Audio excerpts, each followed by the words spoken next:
All right, cool beans. Let's get started. Describe graphs of functions. So when you're dealing with functions and you're dealing with their graphs, there's a different ways you can describe the graph, and that's essentially what this question is about. So, excuse me, I have this function. Zoom in so you can see it. And what I've done is I've labeled all of the points on the particular function. So this entire graph is the graph of a function. We'll call it f for the sake of this. Just remember, when you're dealing with equations, you use x and y.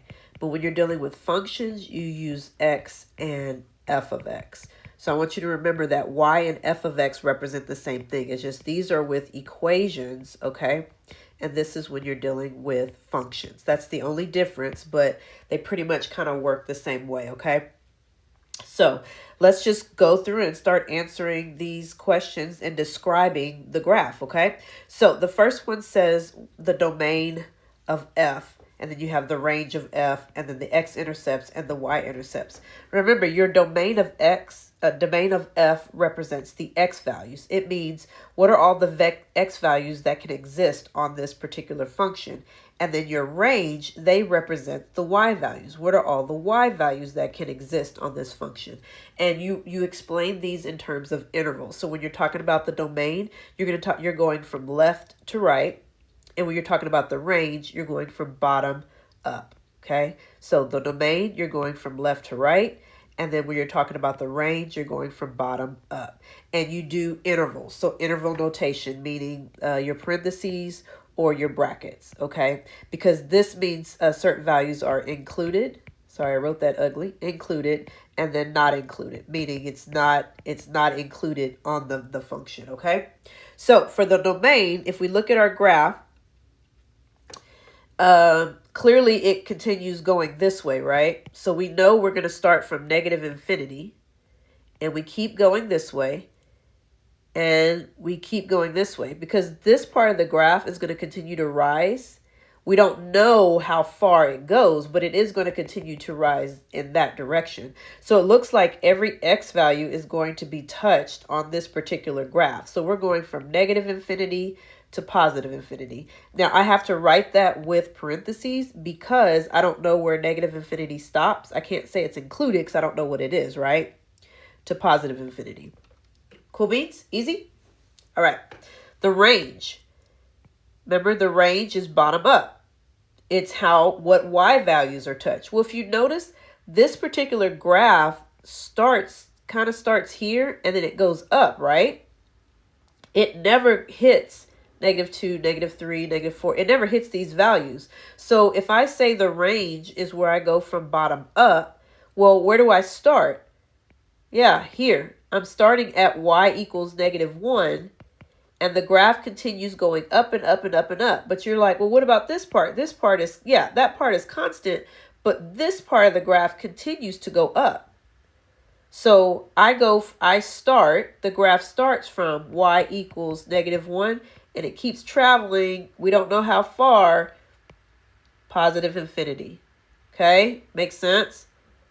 At any point during the videos, you can leave a comment. Now, I'm going to use a bracket because the -1 is on the graph.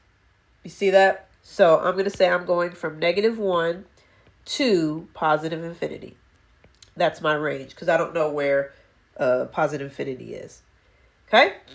X-intercepts, y-intercepts. It's exactly what they sound like. Where are the points on the graph that intercept the x-axis? Where are the points on the graph that intercept the y-axis? So these are all going to be the points where you have an x value and y is 0. And these are all going to be the points where you have a y value, but x is 0. So that's what they look like. You can have one, you can have none, you can have many. It depends on the graph of the function. Well, if I zoom in here, do you see where we've crossed the x-axis?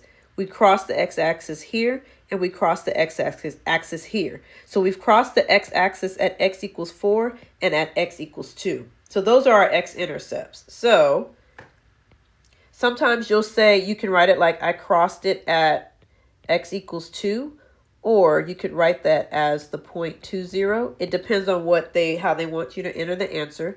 And then you can say, I'll put and at x equals 4, or you can write this as 4, 0. Okay, because these are the points. These are the ordered pairs. This is just the location value. Okay, so different ways to write it, but the same thing. So if they just want you to say x equals, you would write it this way. If they say write your answer as an ordered pair, you would write it this way, because that represents the points on the graph. Okay, right there. So same deal with the y-intercept. Where does the graph cross or intercept the y-axis? Well, right here, right? That's where it actually crosses over the y-axis, because this is the y-axis. So we cross the y-axis at y equals 8. So again, you can say y equals 8. Or if they want an ordered pair, that would be the point 0, 8. So you see the terminology. These are intervals. These are intervals, sorry. This is just the value. And then this is an ordered pair. So different terminology, just different ways of writing things, okay? I want to put here that these represent your x. This is your x values. And these represent your y values, okay? So you have that, just as a side note. All right. Cool beans? Very, very, very simple. So now, let me come out here a little bit. It says intervals, find the intervals where f is increasing, decreasing, and constant. The intervals where f is increasing, decreasing, and constant. Because it says intervals, you're going to use interval notation. So again, you're thinking from what point to what point? From what point to what point? Well, let's take a look at this graph. And if you what I teach people to do, take your pencil on the graph and just trace it. So my graph goes this way. It's obviously constant. Then it goes down. So it's decreasing, and then it goes up, increasing. You see that? So take your pencil. This way is constant. It doesn't go up or down. Notice here the graph goes down, so we're decreasing, and then we turn and we increase. So here it's constant. Here it's decreasing, right? And then here it increases. So we can answer these questions pretty easily. So the intervals where f is increasing, well, f increases where? It starts from here and it goes up. So the graph increases from 3 to positive infinity. And see, we're talking about increasing and decreasing, so that's this direction. Does that make sense? Increasing and decreasing. So from 3 to positive infinity, the graph is increasing. So I'm going to write it like this. We're going from 3 to positive infinity. Now, we're not talking about sets or values that are included. So we're not going to use brackets. We're talking about an interval. So it's always going to be like that. Okay, the interval represents from where start to finish. Where does the graph decrease? Well, we know it decreases from here to here, right? From here to here. But where is that decreasing? Well, I'm decreasing from, looks like x equals 0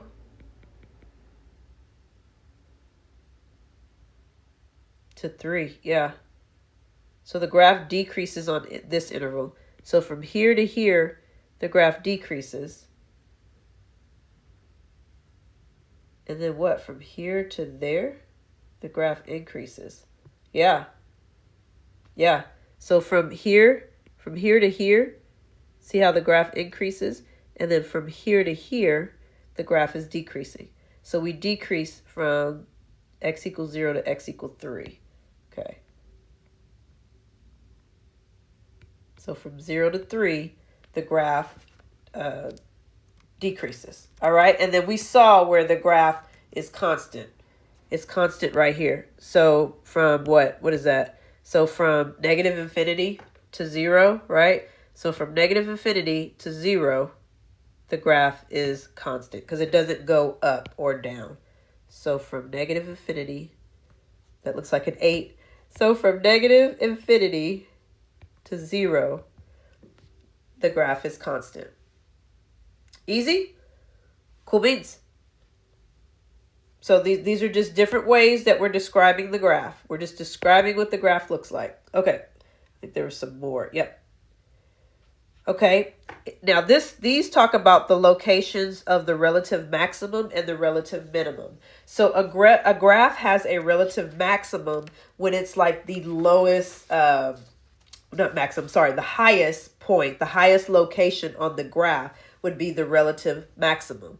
And it's located at x equal whatever. So your x equal tells you where you're located at, and then the value of the maximum, that's going to be the y-axis. So the x tells you the location, right? And then the y value tells you the value of the max or min. But if you look at this particular graph, there is no highest point, right? Because we don't know where that goes. We don't know where that goes. We know it keeps going. But there is a minimum point. What is the minimum point? What is the minimum location? The minimum location is at x equals 3. And you say, what is the minimum value? Well, at x equals 3, y is equal to -1. This is the minimum point of the graph because it is the minimum. It's at the very bottom. So we don't have a maximum, so I'm going to put none. So if we don't have a maximum, we don't have a value. And then it says the location. So I want you, the location. Well, the location of my minimum is at x equals 3. The location is at x equals 3. And then what is the value at this location? Well, the minimum point is, if I write it, you would say f at that location, and f at that location is 1. Remember, y is the same thing as f of x. Y is the same thing as f of x. So the location is at x equals 3, and at x equals 3, my minimum value is -1. Okay, so this is the same thing as saying y equals -1. So this is the point. I have a minimum. I'll write it here. I have a minimum